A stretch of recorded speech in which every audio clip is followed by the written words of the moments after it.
Hey guys, welcome back to TechMan. Today, let me show you how to fix Duolingo mic not working. To fix Duolingo microphone issues, start by testing your device's mic, record a voice memo on your phone or computer.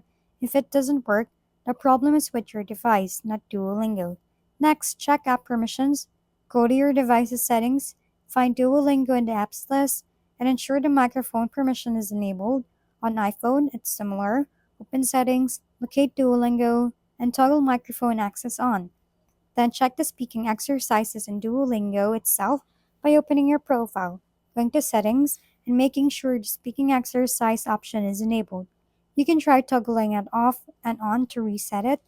Also, make sure your app is updated, and if issue persists, reinstall Duolingo and log back into your account.